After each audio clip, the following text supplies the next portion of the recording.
নমাসেই মোহভঙ্গ, এবার বিজেপির বিরুদ্ধে বিষোদ্গার রাজ্যসভার সাংসদ অনন্ত রায়ের। তিনি বলছেন যে ডাস্টবিন করে রেখেছে বিজেপি এবং রাজ্য বিজেপি তার সঙ্গে যোগাযোগ রাখে না। অমিত শাহ বলে দিয়েছেন গ্রেটার কোচবিহার কেন্দ্রশাসিত অঞ্চল হবে না।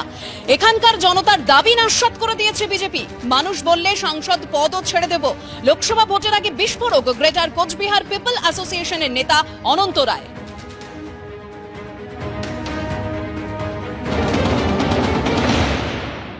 কোচবিহারের অন্যতম পরিচিত নাম অনন্ত রায়, অনন্ত মহারাজ নামে কিন্তু বিখ্যাত রাজ্যসভার বিজেপির সাংসদ।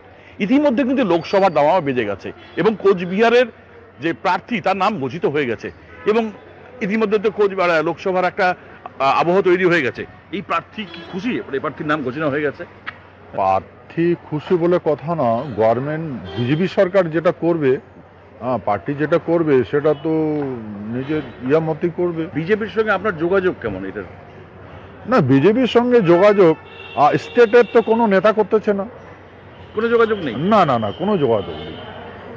আচ্ছা, মানে আমাকে ডাস্টবিনে রেখেছে স্টেট বিজেপি। আপনি বারবার বলতেন যে লোকসভার আগে ইউনিয়ন টেরিটরি হবে, এটা নিয়ে আপনার কি বক্তব্য? কালকে আমাকে ভারতের গৃহমন্ত্রী ফোনে বলে দিয়েছে যে ইউটি হবে না।